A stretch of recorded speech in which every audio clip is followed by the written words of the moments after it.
তো বাংলাদেশের কত পাগল ছাগল মৌলবী বলে কি নবী নূরের না মাটির, নবী আমাদের মতো। হবে নবী যদি আমাদের মতো হয় তাহলে নবীর সাহাবারা তো আমাদের হাঁটুর সমান নাকি? কারণ সাহাবারা তো নবীর মতো নয়, নবীর নিচে।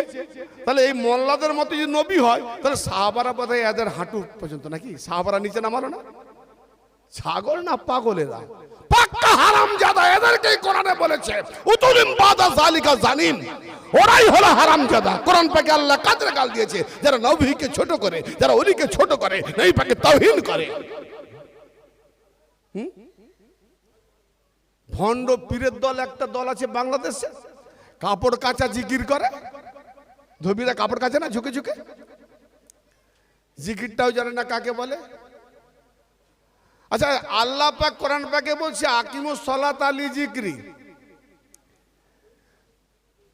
সালাত কায়েম করো, নামাজ কায়েম করো জিকিরের উদ্দেশ্যে, জিকিরের জন্য। আল্লাহ বলছে আমার জিকিরের জন্য নামাজ কায়েম করো। তো নামাজে গিয়ে কি এরকম পড়ে নাকি আল্লাহু আল্লাহু? তাহলে ওখানে কেন করেনি? তাহলে ওখানে কি করে না? কোরআনের তেলাওয়াত। কোরআনটাই হলো আল্লাহর জিকির। ইন্না নাহনু নাযালনা যিকরা ওয়া ইন্না লাহু লাহাফিজুন। নিঃসন্দেহে আমি এই জিকিরকে নাজিল করেছি এবং এই জিকিরের হেফাজতকারী আমি। জিকিরটা কি? কোরআন হলো আল্লাহর নসিহত। তো নামাজ এই জন্য যে নামাজে এসে তুমি আল্লাহর নসিহত শোনো, আর যেই নসিহত শুনলে সেই নসিহতে তুমি নিজেকে ঝুঁকিয়ে দাও, মেনে নাও, এর জন্য রুকু। যেই তুমি রুকু করলে তাহলে আর কেন বাকি থাকে? আল্লাহ শুধু রুকু নয়, আমি কোরআন শুনে তোমার প্রতি এভাবে ঈমান এনেছি, তোমার কাছে আমি সাজদা দিয়ে সবকিছু লুটিয়ে দিলাম। তাহলে নামাজের যে উদ্দেশ্য নবীজি দেখিয়েছেন সেই নামাজ পড়ছে। সূরা ফাতিহার মানে জানেনি, ঠুকে দিচ্ছে। সূরা ফাতিহা কি বলছে? আল্লাহ তাদের পথে চালাও যাদের প্রতি তুমি নিয়ামত দিয়েছো, মনোনীত করেছো। তো মনোনীত কাদেরকে করেছে? মনোনীত কাদেরকে করেছে? সূরা আল হিজর দেখো মনোনীত কাদের করেছে। قال رب بما أغويتني لا أزينن لهم في الأرض ولا أغوينهم أجمعين إلا عبادك منهم المخلصين। অনেকে প্রশ্ন করে শয়তান সবাইকে গুমরাহ করে। শয়তান তো ছিল আল্লাহর বান্দা, নেককার, ফেরেশতাদের ওস্তাদ। তো তাকে কে গুমরাহ করলো? গুমরাহ করার মাস্টার শয়তান। তাহলে শয়তান তো প্রথম গুমরাহ ছিল না, তা তার মাস্টারকে গুমরাহ করলো কে তাকে? হ্যাঁ, এই উত্তরটা আল্লাহর পক্ষে শুনবে না শয়তানের পক্ষে শুনবে? আল্লাহর তরফ থেকে শুনবে উত্তর না শয়তানের তরফ থেকে শুনবে? আচ্ছা, আগামী শয়তানের তরফে দিয়ে দিই। কিন্তু শয়তানরাই তো এইভাবে প্রশ্ন করে না, আল্লাহর তরফ থেকে উত্তর আছে। শয়তান কি বলছে দেখো। قال ربي بما أغويتني, হে আমার পালনকর্তা তুমি যে কারণে আমাকে গুমরাহ করেছো। শয়তান কি বলল? কে করেছে? দোষ কাকে দিল? তার মানে আল্লাহ তাকে গুমরাহ করেছে। হ্যাঁ, মানে বাম্মার নামে কোরআন পড়ে বকশে দেওয়া যেন নাজিল হয়নি।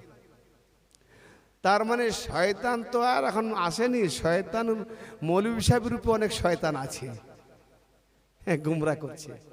হ্যাঁ, লাখো লাখো দলিল আছে গো। এরা চুপ করে শুনবে, লাগতে গেলে ব্যবসা বন্ধ হয়ে যাবে। আসলে আলোচনা করবে না, বসবে না। অনেক চ্যালেঞ্জ করেছি জি। আচ্ছা, নাই বুঝবি, সমাজে অপমান হবে, অনলাইনে কর। অপমান হওয়ার দরকার নাই, না ভিডিওটা ভাইরাল হয়ে যাবে। এই দেখ, সে তো আরো বড় অপমান, তাই না? ভিডিও ভাইরাল হয়ে যাবে, সব জায়গায় বেটা পড়ে যাবে। হক পথ, হক মাননেওয়ালা, হক রাস্তায় চাননেওয়ালা শিয়াল কুকুরের বাচ্চা হয় না, বাঘের বাচ্চা হয়। হক পথে আছি বলেই তো চ্যালেঞ্জ করছি, হক পথে আছি বলে তো জোর গলায় বলছি, হক পথে আছি বলে তো কোরআন আর আহলে বাইত ধরে রেখেছি জি। শয়তান কি বলছে? ক্বাল রাব্বি বিমা আগাওয়াইতানি, যে কারণে তুমি আমাকে গুমরাহ করেছো, লা উযায়্যিনান্না লাহুম ফিল আরদি ওয়া লা উগওয়িয়ান্নাহুম আজমাইন, আমিও জমিনের ওপরে আমার সৌন্দর্য দেখাবো। শয়তান কি ফেয়ার লাভলি মেকআপ টেকআপ করে দেখাবে নাকি? শয়তান বলছে আমি এই জমিনের উপরে আমার সৌন্দর্য দেখাবো, আর সৌন্দর্য দেখিয়ে তোমার সমস্ত বান্দা আজমাইন সবাইকে গুমরাহ করব। চ্যালেঞ্জ কার সঙ্গে করছে শয়তান? আল্লাহর সাথে। কি ধৃষ্টতা, আস্পর্ধা! শয়তান আল্লাহর সাথে চ্যালেঞ্জ করছে। তার মানে সে কি ছোটখাটো আলেম? হ্যাঁ, ছোট আলেম চ্যালেঞ্জ করবে আল্লাহর সঙ্গে? ডিবেট করবে? মুভ করবে? সিনিয়র লয়ার, ঘুষখোর লয়ার, আর একটা পারফেক্ট হালালি লয়ার। এ বেচারার মক্কেল কম, হালালি যারা, কেন হালালি পথে নেয়। আর যারা দোষীকে নির্দোষ, নির্দোষকে দোষী বানাবার কেস কাচারি চালায়, তারা আবার 2 লাখ টাকা দেন না তোকে বাঁচিয়ে দেবো। কি হচ্ছে না হয়নি? তো ব্রাদারে মিল্লাত, শয়তান আল্লাহর কাছে চ্যালেঞ্জ করছে, আমার সৌন্দর্য দেখাবো, এই সৌন্দর্য জমিনের উপর দেখিয়ে সবাইকে ব্ল্যাকমেল করব, আগুয়া করব, গুমরাহ করব, পথ ভুলিয়ে দেবো, পথ ভুলিয়ে দেবো। আল্লাহ তোমার যে পথ না, ওটা ভুলিয়ে দেবো, ওই পথই পাবে না। চোর ডাকাতদেরকে যদি সাধারণ মানুষ ভেবে, ভদ্র মানুষ ভেবে জিজ্ঞেস করেন, ভাই আমি নিউ টাউন যাব, রাস্তাটা বলবেন, তো যে চোর ডাকাত সে তো তার লোক ছাড়া আছে, সে বলবে নিউ টাউনের যেদিকে রাস্তা ওটা না দেখে বলবে আপনি এই রাস্তায় যান, রাইটে যাবেন কিছুটা গিয়ে, আবার কিছুটা গিয়ে লেফটে যাবেন, তারপর সোজা যাবেন, ও আবার লেফটে গিয়ে একটা দেখবেন সরু রাস্তা, ওইখানে আমি তো তার কথা মোতাবেক সেইভাবে ফলো করে যাব। এদিকে তার যে ফলোয়ার রয়েছে বলে আমি ঠেলে দিয়েছি, এবার তোরা যা, ওখানে ফাঁকা সরু রাস্তা, ওখানে লোকজন নেই। হ্যাঁ, তো অতএব ওইখানে গিয়ে সব লুটপাট করে নে, প্রাণটাও যদি নিতে হয় নিয়ে নিবি। চোরেদের কাজে না? এই ভদ্র দোকানদার বসে আছে, দেখিয়ে দিল রাস্তা ভুল, তার তো লোক পোষা আছে। তার মানে শয়তান তো যায় না, শয়তানদের পোষা মৌলবীরা আছে পথ দেখা। জি, খালি মৌলবীদের বিরুদ্ধে বলে, কারণ মৌলবী না হলে কে 73টা ফিরকা হয়? ফিরকা কে বানায়? যারা কোরআন জানে না, মূর্খ লোক, তারা বানায়। আল্লাহ কটা? না 4টা? আল্লাহ 72টা না 73টা? 73টা ফিরকার মোল্লারা তো বলে আমি ঠিক আল্লাহকে মানি, তো তার কাছে এক আল্লাহ। আল্লাহ এক, কোরআন এক, নবী এক, কাবা কেবলা এক, দিন এক, ফিরকা কটা? 73টা। জান্নাতি কটা? 72টা। 73টা একটা। আচ্ছা, তাহলে এরা যে বলে ওই তুমি যে বলছো তাহলে সবাই কি ভুল করছে? তুমি একা ঠিক করছো? এখন তুমি বলো, যদি সবাই ঠিক করে বলে থাকো তাহলে 72 জান্নাতি,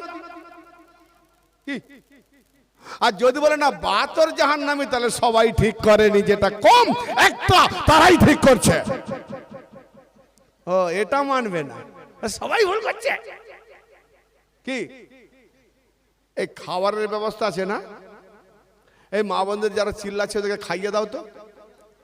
না না, যারা চিল্লাচ্ছে ওদের খাইয়ে বিদায় করে দাও, সাইডে খাইয়ে দাও। যারা চেঁচামেচি করছে ওরা বোধহয় খেতে আসছে, জানো, ওরা ওয়াজ শুনতে আসেনি, বলে যা একটু চেঁচামেচি করি, তাড়াতাড়ি ওয়াজ বন্ধ করে দেবো, আমরা খেয়ে চলে যাব। কি বলবো বলো তো? এতবার বলেছি।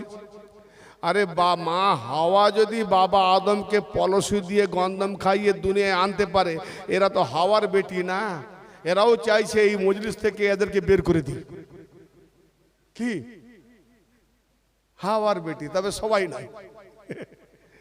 মায়ের রং নিয়েছে মেয়েরা, বলে মা হাওয়া আমাদের বাপ আদমকে বের করেছে, দাঁড়া তোরা তো আদমের বেটা, আমরাও হাওয়ার বেটি, তোদেরকে বের করবো এখান থেকে। কি তো যারা হাওয়ার বেটি ওই ধরনের করবে, তারা কি ওই সুযোগ নিয়ে এসছো নাকি? চেঁচামেচি করবে, খেয়ে দিয়ে চলে যাও। ইদিক উদিক করবে, প্রত্যেকটা প্রশ্নের উত্তর আমার কাছে আছে। এই জন্য বলি আদবে বসো, শান্তিতে বসো, নাহলে উত্তর নিয়ে অপমান হবে। কি সাংঘাতিক ব্যাপার, একটা আদব জানে না যেখানটা কি হচ্ছে, যেন এটা মেলা চলছে নাকি। হ্যাঁ, না শুনতে ভালো লাগে ঘর যাও, নাহলে বলো বাবু ওয়াজ শুনতে আসেন, দুটি খেতে দে, পালিয়ে। এই জন্য মেয়েদেরকে কেন বলো তো, একটা জায়গায় একবারে 500 ফুট দূরে করে, হ্যাঁ দূরে যা, পর্দা খেলে দে, তোর ওখানে গিয়ে হকারি চেঁচামেচি কর। যাক, কোন কথা বলছিলাম ভুলে গেছি। দেখছো, বাবা আদমকে ভুলে দিয়েছে, গন্ধম খেয়ে নিয়েছে, আমি তার বেটা ভুলবো নি? হ্যাঁ বলো বলো বলো। 72 ফেরকা, তাই না? তো 72 ফেরকা, এরা বলে আমরা সব ভুল, তুমি একা ঠিক। তুমি বলো নবী পাকের উম্মতের মধ্যে 72টা ফিরকাও জাহান্নামী হবে কেন? শয়তান কি বলছে? সবাইকে জাহান্নামায় নিয়ে যাব, কিন্তু আবার নিজে কি বলছে? ইল্লা ইবাদাকা মিনহুমুল মুখলাসিন। সে নিজেও আবার স্বীকার করছে। কে? শয়তান। আমরা নিজেরা বলি না, প্রথমে কি বলি?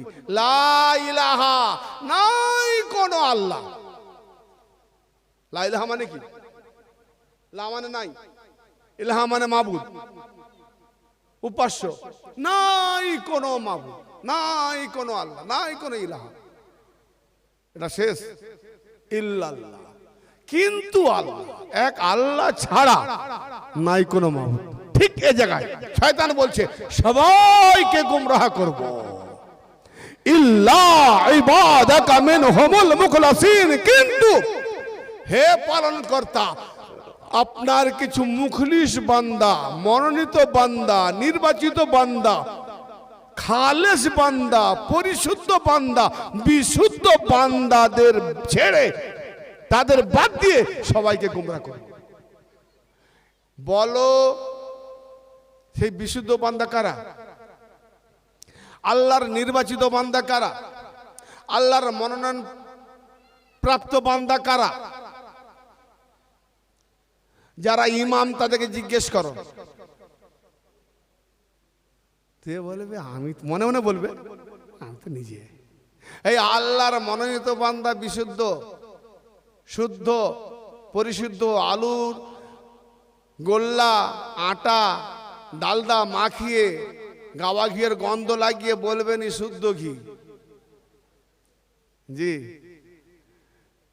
তাতে যাদের গাওয়া ঘি থাকে তারা বলে লাও খাঁটি, একবারে শুদ্ধ ঘি। আর কেতাবের মধ্যে আছে সহি বুখারী, শুদ্ধ বুখারী। আর শুদ্ধ বুখারীতে লিখেছে, হাদিস আছে, নবী নাকি দাঁড়িয়ে পেচ্ছাব করতেন। আস্তাগফিরুল্লাহ। নবীর নাকি সিনা চাক করে তার ভেতরে যে শয়তানি একটা গন্ধ নাপাক দিল আছে, তাকে কেটে ধুয়ে জমজমের পানিতে অপারেশন করে ফের ফিরিয়ে দিল, অপারেশন সাকসেসফুল। ওই ফেরেশতারা কোন এলাকার ডাক্তার? আবার পাওয়া যায় কেতাবে 4 বার নবীকে অপারেশন করেছে। আমাদের এখানকার ডাক্তাররা একবার করলে সাকসেসফুল হয়ে যায়। কিরকম ডাক্তারি শিখেছে 4 বার অপারেশন করতে হলো? মেরাজ রজনীতে মেরাজ যাবে, সে রাত্রেও ছাড়েনি। যে গোলাম চাকর যদি সে তার মনিবকে চিৎ করে ফেলে দেয়, বুকটাকে ফেলে দেয়, কলজা হিচড়ে বের করে, কেটে ওয়াশ করে ধুয়ে আবার ঢুকিয়ে দেয়, আবার হাত ফিরিয়ে দেয়, কত বড় জাদুকর নাকি! বিনা সেলাইয়ে একদম। হ্যাঁ, কি আশ্চর্য! বুখারী আর মুসলিম, এই ভণ্ড বুখারী ভণ্ড মুসলিমরা 73 ফিরকা বানিয়েছে। তবে কি তুমি বুখারী মানো না? নিঃসন্দেহে বুখারী মানি না। বুখারী বা মুসলিমের মধ্যে যে হাদিসগুলো কোরআনের সঙ্গে মিলে যাবে সেগুলো মানি, বাকি সব ছুঁড়ে ফেলে দিই। জঙ্গল আগাছা ভরা, কিন্তু জঙ্গলে যাই প্রকৃত তক্তা পাওয়ার জন্য, ভালো কাঠ পাওয়ার জন্য। যেগুলো পুষ্টিকর গাছ তাকে নিই, বাকি যেগুলো জঙ্গল আছে তাকে কেটে ছেটে উনানে পুড়ে দিই। আগাছা হাদিস মানি না আমি। এত খুলে বলবে?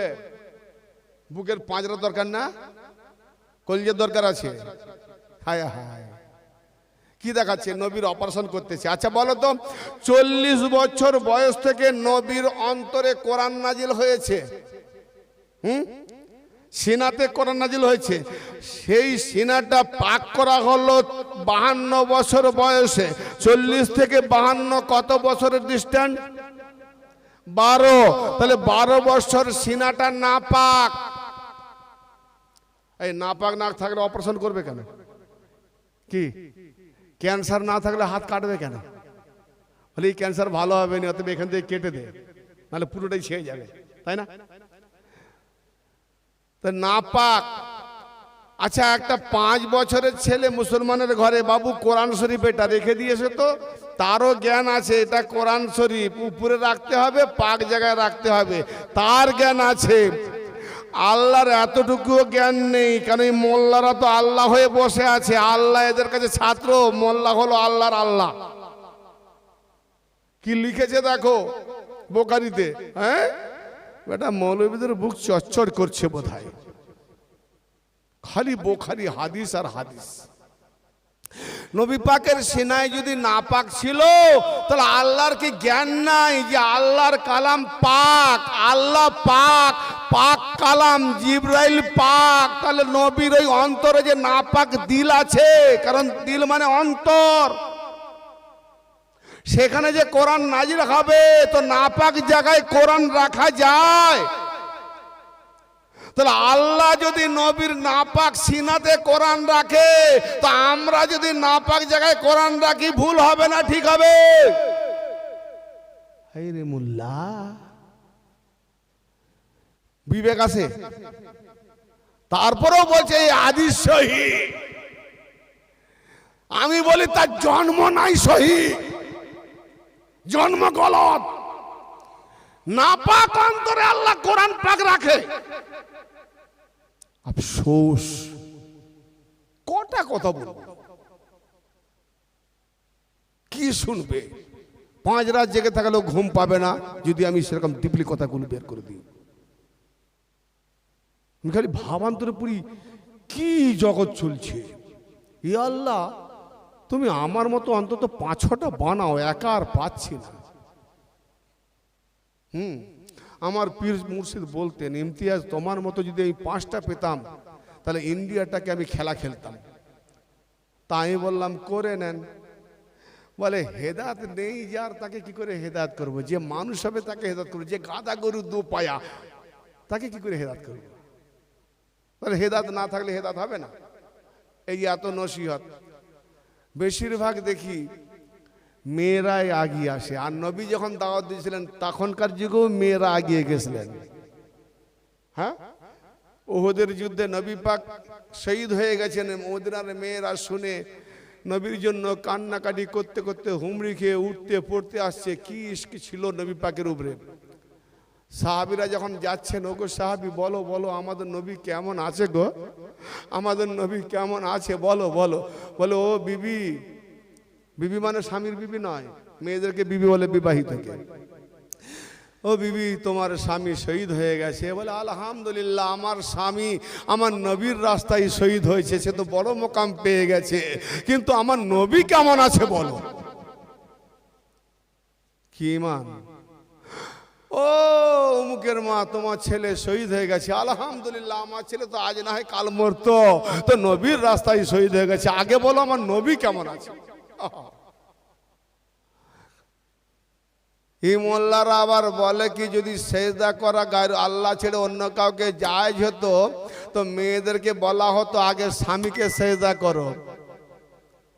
তাহলে স্বামী শহীদ হয়ে গেছে, স্বামীর যদি মর্যাদা এত বেশি, তাহলে স্বামী চলে গেছে, আলহামদুলিল্লাহ বলার পরে, ইন্নালিল্লাহ বলার পরে নবী কেমন আছে সেটা খোঁজ নিচ্ছে কেন? তাহলে স্বামীর উপরে তো স্বামী, নবীর উপরে তো স্বামীর মর্যাদা বেশি না? বুঝতে পাচ্ছেন না ভাইজান? বুঝিয়ে দিচ্ছি যে আল্লাহ নবীকে জিজ্ঞেস করা হলো, জঙ্গলের পশুরা এসে নবীকে সাজদা করছে। সাহাবাগণ জিজ্ঞাসা, বানাওয়াট হাদিস দেখো কেমন। সাহাবাগণ জিজ্ঞেস করছে, ইয়া রাসূলুল্লাহ, ইয়া হাবিবাল্লাহ, জঙ্গলের পশুরা আপনাকে চিনতে পেরেছে, চিনতে পেরে সাজদা করছে, আমরাই তো নাদান, অবুঝ, তো এখন বুঝতে পেরেছি আপনি সত্যি যে পশু আপনাকে চিনতে পারে, তো আমরা কি তারা সেজদা করে ধন্য, আমরাও তো আপনাকে সেজদা করব। নবী নাকি বলেছেন কি যে যদি আল্লাহ ছাড়া গায়রুল্লাহকে, দেখো আল্লাহ ছাড়া নবী বলেনি, এখানে হাদিস আছে গায়রুল্লাহ, তো নবী কি গায়রুল্লাহ? হ্যাঁ, যদি গায়রুল্লাহ হতো তাহলে আল্লাহ পাক নবীকে ওসিলা বানাতো না। কি হে নবী বলো, কি খাবো কি দিয়ে? মুখ দিয়ে। এটা কাউন্টার, মুখ দিয়ে খেতে হবে না? আর গরুর মতো যাবে মুখ ডুবিয়ে খাবো না হাতে উঠিয়ে খাবো? হাতে উঠিয়ে। তাহলে আমি হাতের সাহায্য নেবে কেন? খাবো তো মুখে, তাহলে হাতের সাহায্য নেওয়া কি সেরে খাবে? আরে হাত পা অঙ্গ প্রত্যঙ্গ মুখ সবকে মিলিয়ে আমি আল্লাহ নূর, নূরে নূরময় নবী ওলি সবকে মিলিয়ে বলছি আমরা। গায়রুল্লাহ নেই, যারা আল্লাহ নূর থেকে নূরি তারা গায়রুল্লাহ নয়। যেমন আমার হাত, তো এই হাতটাকে নিয়েও বলি আমি, ঠিক না বেঠিক? তো আল্লাহ তার নবী ওলিকে নিয়েও বলছে আমি, যে কারণে শিরক নাই। তো এ বেকুব মুল্লারা গায়রুল্লাহ বোঝে না। যদি নবী গায়রুল্লাহ হয় তাহলে আল্লাহ শিরক করেছে। আগে মুশরিকের ফতোয়া, শিরকের ফতোয়া আল্লাহকে দে। হ্যাঁ, আল্লাহর নবী বলেছেন যদি আমি আল্লাহ ছাড়া গায়রুল্লাহকে সেজদা করার হুকুম যদি আল্লাহ দিত, তাহলে আমি সর্বপ্রথম হুকুম করতাম বিবাহিত মেয়েদের, তারা স্বামীকে যেন আগে সেজদা করে তারপরে নবীকে। তার মানে স্বামীর সেজদা বিবাহিত মেয়েদের কাছে আগে, দ্বিতীয় নম্বরে নবী। তাহলে একজন ঈমানওয়ালী মেয়ের কাছে, মুমিনা মেয়ের কাছে নবীর থেকে স্বামীর মর্যাদা বেশি না কম? না, বুঝতে পারেন? কারণ স্বামীকে সেজদা আগে। কি বলছি, আজ যদি হুকুম দিত আল্লাহ, তাহলে আমি আগে মেয়েদের হুকুম দিতাম যে আগে স্বামীকে সেজদা করো, তবে নবী পরে। তার মানে স্বামী নবীর উপরে, সে লুচ্চা হোক, লাফাঙ্গা হোক, মদখোর হোক আর হারামি হোক, স্বামী না। বা মোল্লা, আফসোস, মাথায় ঢোকাতে পেরেছি? নবীর থেকে মেয়েদের কাছে তার মাতাল স্বামী হলেও তার মর্যাদা বেশি। নবীর মর্যাদা কত হানি করলো, নবীর মর্যাদা কত ছোট করলো। আর আল্লাহ নবী কি বলছেন, মাই ইতুর রাসূলুল্লাহ ফাকাদাত আল্লাহ, যে রাসূলের গোলামি করলো সে আল্লাহরই গোলামি করলো। হ্যাঁ, তাহলে এখন স্বামীর আগে গোলামি করবে না রাসূলের করবে? রাসূলের গোলামি করলে মুমিন, মুমিনা, না করলে কাফের। হ্যাঁ, তার মানে নবীকে ছোট করার জন্য। আর এরা হলো কি, যে প্রকৃত আদম থেকে নিয়ে বনি আদম যারা আল্লাহর ওলি, কোরআন পাকে বলছে কি, ওয়ালিল সূরা মুনাফিকুন 7 নম্বর আয়াত, ওয়ালিল্লাহিল ইজ্জাত ওয়ালির রাসূলিহি ওয়ালিল মুমিনিন, আল্লাহর জন্য সম্মান, রাসূলের জন্য সম্মান, এবং মুমিন, মুমিন মানে আলী আমান দেনেওয়ালা, তাকে মাননেওয়ালা মুমিন। এই মুমিনদের জন্য, ওলিকে বলা হয় মুমিন, মুমিনদের জন্য সম্মান। ওয়ালাকিন্নাল মুনাফিকিনা লা ইয়ালামুন, মুনাফিকদের এই বিষয়ে কোনো জ্ঞান নাই। তার মানে যারা আল্লাহকে সম্মান দিলে সাজদা করতে হবে, তাহলে আল্লাহর মতো সাজদা করতে হবে রাসূলকেও।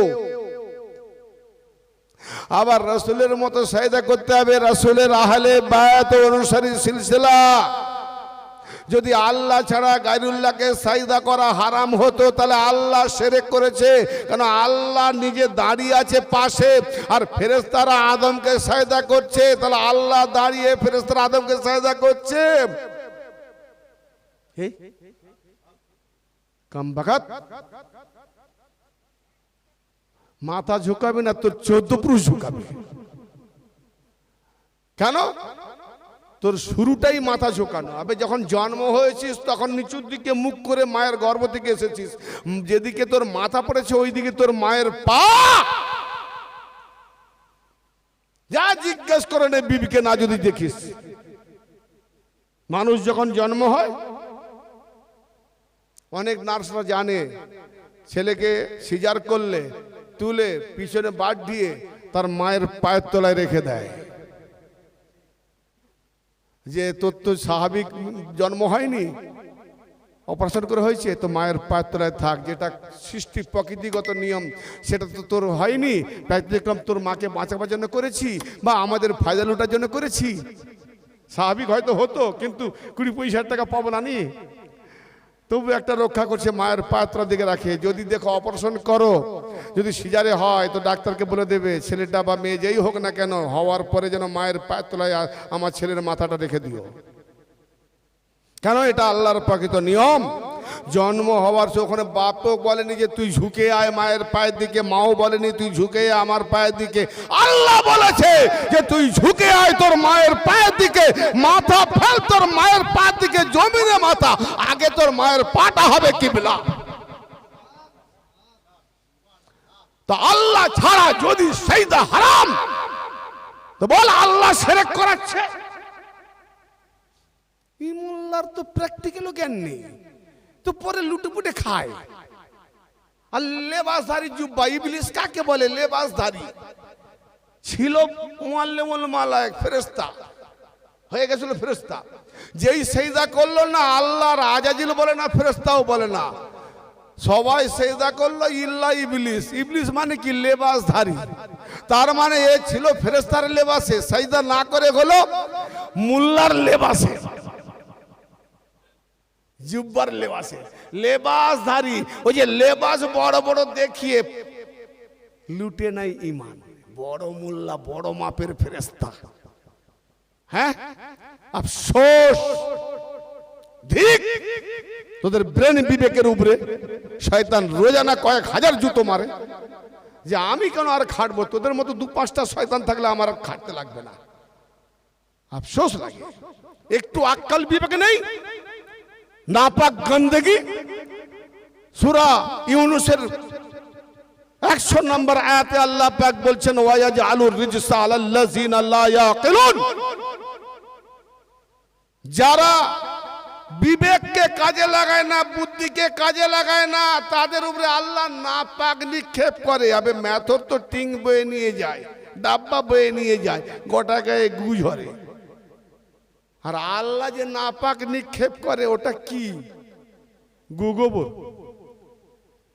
হ্যাঁ, শিরক, মুনাফিক, বেদিন, বেঈমান, এইগুলো নাপাক, নাজিস, এদের নফস নাপাক, দেহ ধয়, উজু করে, কিন্তু এরা উজু করে না। ওয়াই তো নাতাওয়াদা লিরাফিল হাদাসে ওয়া ইস্তিবাহাতিস সালাতে তাকারুবান ইলাল্লাহি তাআলা। এটা কার নিয়ত গো?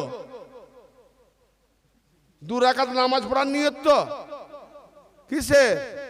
হ্যাঁ বাবা বলো না গো, আমি ভুল ভাল বলতে পারি। উজুর নিয়ত, হ্যাঁ উজুর নিয়ত। আমি নিয়ত করে দিয়েছি নাপাকিকে দূর করিবার জন্য,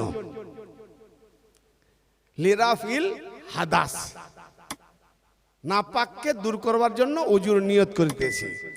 ওয়াইস্তিবাহাতিস সালাত, পরিশুদ্ধভাবে নামাজ পড়ার জন্য, পরিশুদ্ধ। ওই সার্কাসের মতো লাফালাফি করে নাই, পরিশুদ্ধ। বোঝো, যা পড়বে যেন বুঝে বুঝে পড়ো কি পড়ছো, তাহলে বুঝতে পারবে।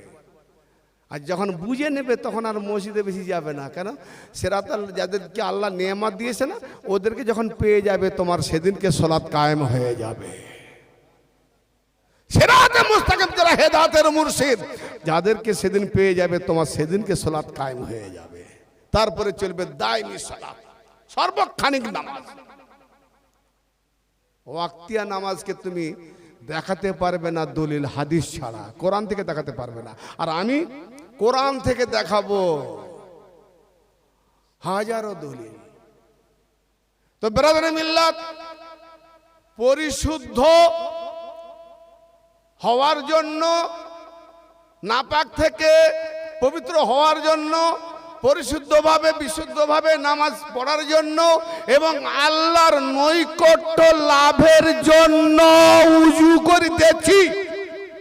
ওয়া তাকারুবান ইলাল্লাহি তাআলা, আল্লাহর দিকে, আল্লাহর নৈকট্য পাওয়ার জন্য, তার কাছে পৌঁছানোর জন্য উজু করিতেছি। কি উজু করে আল্লাহ পেয়েছে?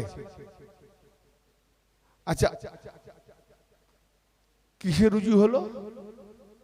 দেহে। আর এখানে নিয়তের কি উদ্দেশ্য বুঝে নাই।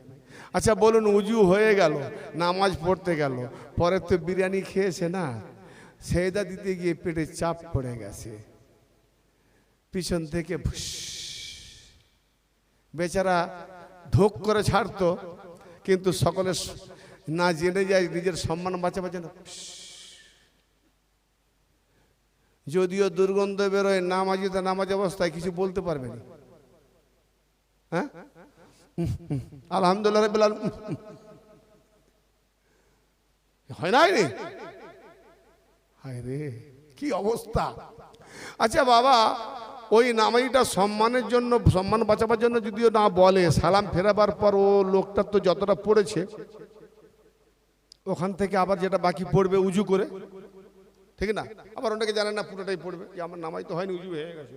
আচ্ছা বলো, উজু ভাঙলোটাকে পেছন করলে আগে উজু ভাঙলো তোমার পেছন, আর যত প্যাসেঞ্জারের দোষ। হ্যাঁ, প্যাসেঞ্জার যদি হুটোপাটা করে, দুষ্টুমি পানা করে, ড্রাইভার অ্যাক্সিডেন্ট করে দেবে। উজু ভেঙে গেল, আচ্ছা ঠিক আছে, উজু করে উঠে মসজিদে উঠেছে, আবার ভুক করে বেরিয়ে গেছে, ফের যাবে, তো দোষ করছে পেছন, আর বারবার দিচ্ছ আগে ধুইতেছ। যেখানটা বেরোচ্ছে তাকে আর একবারও ধয় না। আচ্ছা, বাতকর্ম হলে লোক নাপাক হয়? কি বললে উজুতে, কি বলছে? নাপাকি থেকে দূরীভূত করার জন্য, পবিত্র হওয়ার জন্য আমি উজু করে দিয়েছি। তাহলে নাপাক আর থাকবে না উজু করলে, তার মানে বাতকর্ম হলে নাপাক হয়ে যায়। নাপাক হলে তো ফরজ গোসল হয়। এই তো তাহলে ডেঞ্জার ব্যাপার। পিছনে দোষ করতেছে, অন্যায় করতেছে, আর আগের লোককে শাস্তি দিচ্ছে, কি সাংঘাতিক ব্যাপার। যদি একটুখানি হাঁটু উঠে গেছে, এই উজু করে, উজু হয়ে গেছে, আবে তোর উজুর ক্ষমতা নাই। আমাদের বাচ্চা ছেলে একটা, সে দাদুর হাত থেকে যদি ললিপপ ধরে, আর ললিপপ ছাড়বে না, হাত ভেঙে যাবে, ছাড়বে না, তার এত শক্তি। হ্যাঁ, তার হাতও ভাঙে না, ললিপপ ছাড়িয়ে নিল। তোর উজু কি বাচ্চা ছেলের হাতের মতো শক্তি নেই? শুধু হাঁটু খুললে উজু ভেঙে গেল মটাক করে। এ কি পাট গাছের পাখাটি নাকি যে ভটাক করে ভেঙে গেল? কি উজু রে বাপ? মোল্লা উজু জানে না বাস্তবে, কাকে উজু বলে? ওই দৈহিক। পিছনে অন্যায় করলো, আগের লোককে শাস্তি দিয়েছে। আচ্ছা, তুমি মার্ডার করলে তোমার বেটাকে শাস্তি দেবে, এটা কি আইন বলে?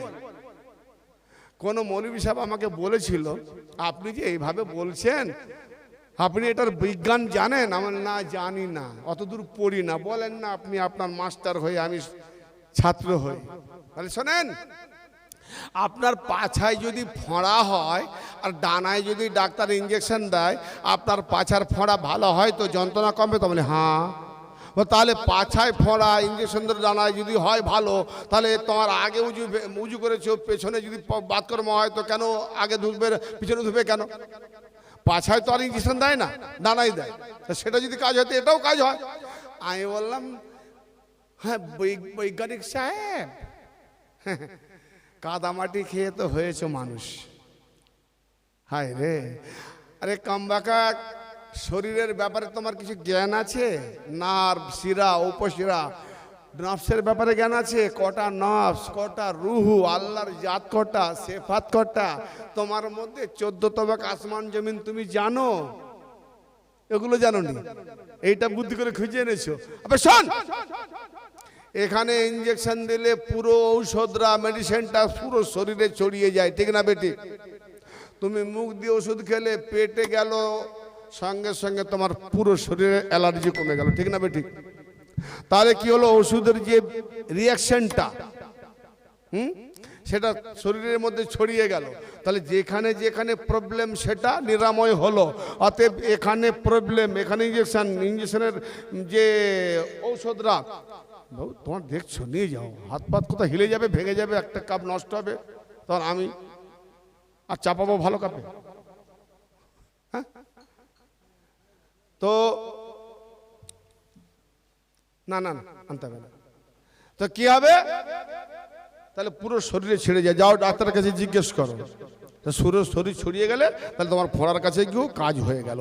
এখন তুমি বলো, পেছনে বাতকর্ম করলো, আগের দিকে তুমি মুখ হাত পা ধুলে, এখন তাহলে এটা যেমন শরীরে ছড়িয়ে যায়, ভালো হয়, ব্যথা কমে, তোমার উজু করার পরে এই যে এখানে ভেজালে না, ভেজালে ওটা দিলে ভেতরে ওষুধ, আর তুমি দিলে বাইরে ওষুধ পানি দিয়ে, তাহলে এখানে যেন ভিজে গেল, উজু হয়ে গেল। তাহলে যেখান থেকে বাতকর্ম বেরোলো ওখানটাও ভেজার দরকার আছে। আঙুল দিয়ে দেখো দেখি বজ বজ করে কিনা, কি গো শুকনো না, তাহলে পানি পৌঁছায়নি ওখানে, তাহলে উজু তো হয়নি। এখানে পানি দিয়ে ভিজা, ওখানেও ভেজা থাকবে না, তো পানি তো পৌঁছায়নি। কথা বুঝতে পারলে? মুসা বলে আপনি বড় পেঁচে চলেন। আমি বললাম পেঁচে চলি বলে আমি হালাল জাদা, আপনি বিনা পেঁচে চলেন বলে হারাম জাদা। বলে মানে প্রমাণ দিতে হবে। আমি শোনেন, আমার বাপ আমার মাকে দেখতে গেছে, 10-12টা বন্ধুকে নিয়ে দেখতে গেল। দেখার পরে আবার তারা এলো, কে? আমার মায়ের ঘরের লোকেরা, তারা এলো আমার বাপের ঘর দেখতে। আমার বাপের ঘরে দেখে বলছে পছন্দ, ঘর বাড়ি ঠিক আছে। ফের আমার বাপের লোকরা গেল দেখতে। দেখো, মাকে বিয়ে করবে গেলেই এক কথাই হয়ে যেত বিয়ে। এ গেল সে গেল, দেখলো, তারপরে কত কি দেনমোহর হ্যান ত্যান করে লেখালেখি হলো, ধার্য হলো, কত বরযাত্রী কত কি এসব লিখে দিন ধার্য হলো। দিন ধার্য হয়ে বিয়ের সময় ঝামেলা, দুজন সাক্ষী দাও, একজন উকিল দাও, এই রকম এত মার পেঁচ করে তবে বিয়ে হলো। সেই ঔরসে জন্ম হলাম আমি হারামজাদা। তোমার বাপ চোখ মেরেছে, লজে নিয়ে গেছে, তুমি সেটাই জন্ম হয়েছে, তাই হারামজাদা, কোনো পেঁচ নাই। কি কোন মোল্লা বাঁচতে পারবে না, প্রশ্ন করলেই জুতো খাবে। তবে ভেবে চিন্তে করবে, কেন এই আলিওয়ালা গোলাম, আলিওয়ালার যারা গোলামি করে, আলীর রাস্তায় যারা গোলাম থাকে, আল্লাহ পাক তাদের নলেজে, মান্তিক, লজিক, ফিলোসফি, দর্শন, কোরআন, হাদিস, আমরা শুধু একদিকের এলেম অর্জন করিনি, মাদ্রাসা থেকে যেমন এলেম অর্জন করেছি, আবার নবী পাকের দরজা মওলা আলী পাকের কাছ থেকেও এলেম অর্জন করেছি।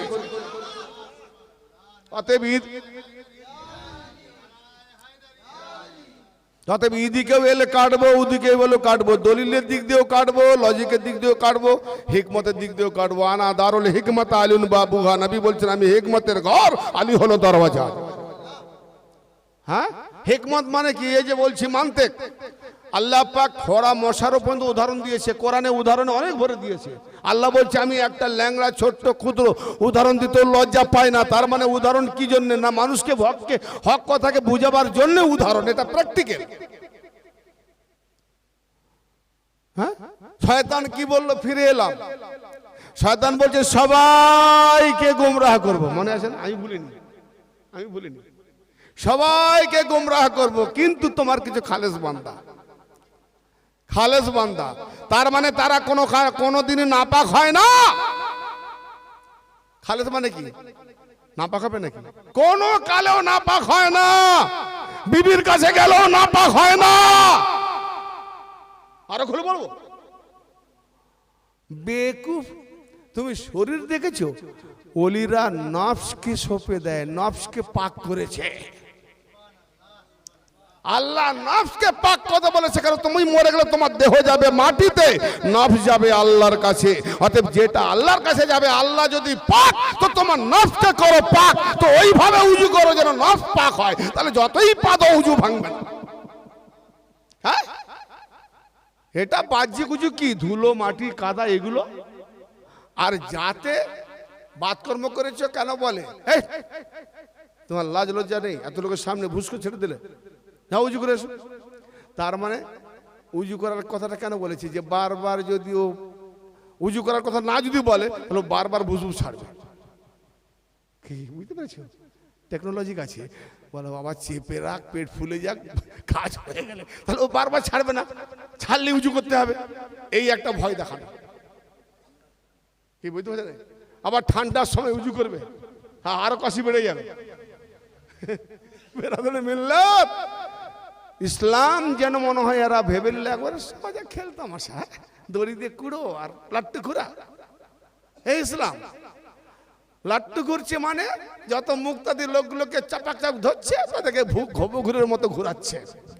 মদের পিছনে পিছনে ঘুর। কেন? আমি লুটে ফুটে খাবো। হ্যাঁ, নাম যদিও মোল্লা কিন্তু হয়েছি তোদের আল্লাহ। কিরকম আল্লাহ? এই মসজিদে আজান দেয়, আবার ও মসজিদে আজান, এই মসজিদের পাশের বাড়ির লোক দেখি ওইদিকে চলে যাচ্ছে, ভাই যাচ্ছ কোথায়? বলে নামাজ পড়তে। কোথায়? বলে মসজিদে। বলে এই তো মসজিদ। বলে এটাই আমাদের মসজিদ নয়, ওইটা আমাদের মসজিদ। তোরাই তো বলিস আল্লাহর ঘর। তো এইখানে একটা আল্লাহ, এটাকে আলাদা ভিন্ন করে দিলি, ওই আল্লাহটা পছন্দ করলি, তার মানে তোদের যে আল্লাহ প্রকৃত সেটা তোদের আল্লাহ নয়। এই মোল্লা যখন বলেছে ওই মসজিদে নামাজ হবে নি, মোল্লা যখন বলেছে এই মসজিদে নামাজ হবে নি, তার মানে ওই মসজিদে যাচ্ছে, তারা সেই আল্লাহকে না মেনে এরা মোল্লাকে আল্লাহ মেনে যাচ্ছে। হ্যাঁ, এদের মোল্লা হলো আল্লাহ। কি বুঝতে পারো না? এই পিছনের বাবুরা বুঝতে পারছো নাকি? না পারো না? হ্যাঁ না বলো, তাহলে বেকার অযথা রাত গাইয়ে লাগে না, ঠান্ডার রাত। তা আল্লাহ পাক বলছে কি, মনোনীত বান্দাগণ ছাড়া, শয়তান বলছে মনোনীত বান্দাগণ ছাড়া সবাইকে গুমরাহ করব। এবার আল্লাহ কি উত্তর দিচ্ছে দেখো তো, কি উত্তর দিচ্ছে? আল্লাহ উত্তর দিচ্ছে, ক্বালা হাযা সিরাতুন আলাইয়া মুস্তাকিম। এই মালুন আজাজিল শোন, সবাইকে গোমরাহ করবি, আমার খালেস বান্দাদের কাছে তুই যেতে পারবি না, গোমরাহ করতে পারবি না। ওই খালেস বান্দা যারা আমার কাছে আসার জন্য, ওই খালেস বান্দারা হলো সিরাতে মুস্তাকিম। তাহলে নামাজে দেখাচ্ছে কি ইহদিনা সিরাতাল মুস্তাকিম। আল্লাহ আবারও বলছে ওই আয়াতের পরে 43 নম্বর আয়াত পর্যন্ত পড়লে পরিষ্কার বোঝা যাবে, ইন্না ইবাদি লাইসা লাকা আলাইহিম সুলতানুন ইল্লা মান ইত্তাবাকা মিনাল গাবিন ওয়া ইন্না জাহান্নামা লামাওয়িদুহুম আজমাইন। ওরে শয়তান শোন, আমার যারা খালেস বান্দা তাদের প্রতি তোর কোনো প্রভাব চলবে না, তাদের প্রতি তোর কর্তৃত্ব নাই, তুই তাদের প্রতি প্রভাবশালী হতে পারবি নি, ক্ষমতা তোর নেই তাদের উপরে। তার মানে শয়তান আলিওয়ালা যেখানে থাকবে সেখানে শয়তানের কোনো ক্ষমতা নাই। হেই, কিন্তু যারা তোর অনুসরণ করবে তাদের উপরে তোর কর্তৃত্ব রয়েছে, আর তাদের জন্য আমি ওয়াদাকৃত জাহান্নাম মওজুদ করে রেখেছি। বোঝা গেল আলীর পথটাই হলো সিরাতে মুস্তাকিম। মুস্তাদরাক আলা সাহিহাইন হাযা হাদিসুন সহিহুল ইসনাদ। আমি আরবিতে বলছি, যারা শুনছে লাইভে আলেম ওলামারা তারা খুঁজে নেবে। কি বলছি আমার নবী? ইন্না ওয়ালিয়ান মিন্নি, ইন্না ওয়ালিয়ান ইন তাওয়াল্লাউ ইন ওয়াল্লাইতুমুহা আলিয়ান, ইন ওয়াল্লাইতুমু আলিয়ান, যারা আলীকে ওলি বলে মেনে নেবে, যারা আলীকে ওলি বলে মেনে নেবে। কি আলী খুদ নিজে হেদায়েত প্রাপ্ত এবং হেদায়েতকারী, ইয়াকুমুকুম আলা সিরাতে মুস্তাকিম, এবং আলী হলো সিরাতে মুস্তাকিমে কায়েম রাখবে। সিরাতে মুস্তাকিমের ড্রাইভার হেদায়েতকারী হলো আলী।